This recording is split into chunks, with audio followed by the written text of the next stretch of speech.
द्वारिका में श्री ठाकुर जी अद्भुत लीलाएं करते हैं। इस द्वारिका में मिलन हुआ है सुदामा जी महाराज से।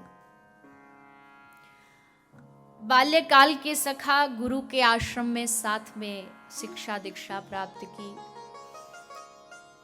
बड़े हुए, रास्ते अलग अलग हो गए, लेकिन प्रेम कम नहीं हुआ।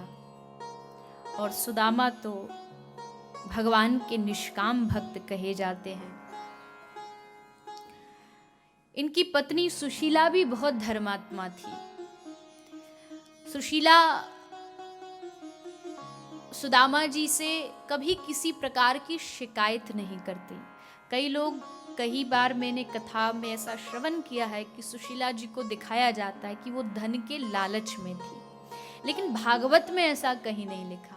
हाँ, प्रेरणा दी सुशीला माता ने कि आप मित्र से मिलने चले जाइए, लेकिन धन का कोई लोभ हो ऐसा नहीं था। सुदामा अगर भगवान के प्रति समर्पित है तो सुशीला भी भगवान के प्रति समर्पित थी।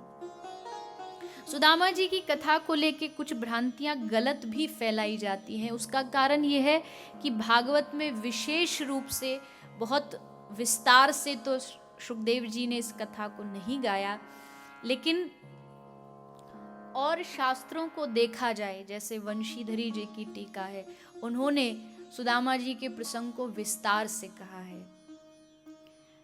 तो और ग्रंथों में और टीकाओं में सुदामा की कथा का वर्णन आता है। सुदामा एक पोटली में चावल लेके, प्रसाद लेके द्वारिका मिलन की आस में निकल पड़े। रास्ते में बहुत सारी रुकावटें आई, लेकिन उन सब को पार करते हुए श्री सुदामा जी द्वारिका पहुंचे।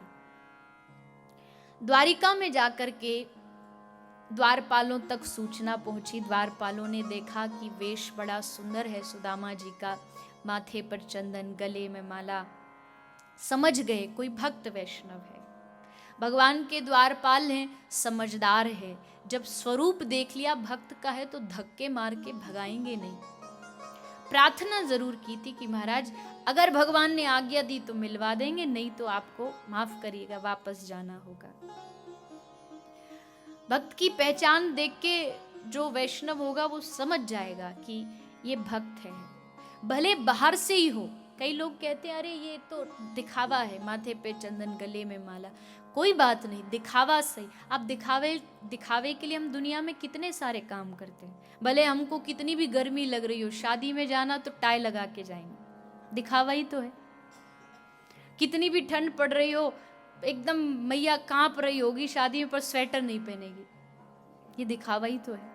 जब संसार के लिए आप दिखावे के लिए कर रहे हो, ठाकुर जी के लिए भी कर लो। क्या पता दिखावा करते करते करते एक दिन ऐसी कृपा हो कि अब वो आपके दिल में बैठ जाए, फिर कोई दिखावा नहीं, फिर कोई नाटक नहीं। तो ये बात मैंने इसलिए कही है क्योंकि आज कथा का विश्राम दिन है। मेरा आप पर कोई विशेष अधिकार तो नहीं है कि मैं कहूँ कि मेरी बात आपको माननी पड़ेगी, लेकिन आप भागवत से जुड़े हैं, सत्संग से जुड़े हैं, तो एक प्रार्थना ज़रूर है कि अगर आप गले में तुलसी माला धारण करें और माथे पर भले छोटा लगाएं पर चंदन लगाएं।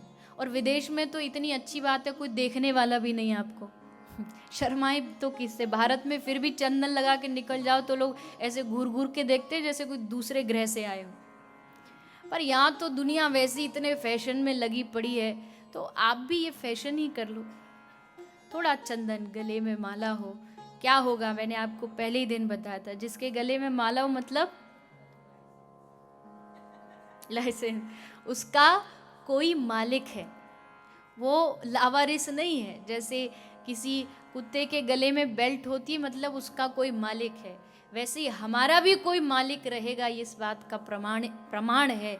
इसलिए विशेष अगर आपके गुरु हैं तो गुरु परंपरा से चलिए, जो आपके गुरु देते हैं, जो माला देते हैं, जिस विधि को बताते हैं। जिनके नहीं भी है वो भी गले में माला, माथे पर चंदन अवश्य धारण करें।